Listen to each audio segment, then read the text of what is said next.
সে কয়েকবার নির্বাচনে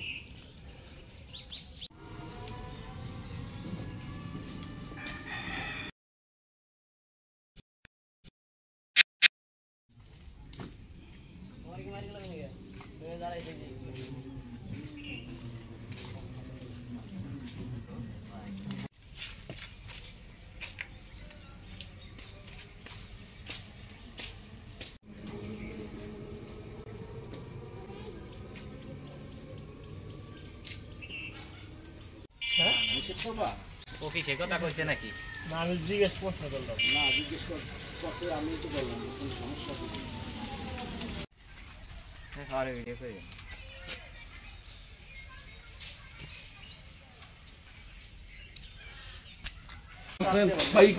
না সমস্যা না, মানে যে যার দল খুঁজি সেই গেছে পলাইয়ে, আদর্শচ্যুত হয়েছে তো পলাই গেছে, কাজে ওই দল আর করতে রাজি না, সে আসলেও করবো কোনোদিন, এই জন্য অবাই হয়েছে।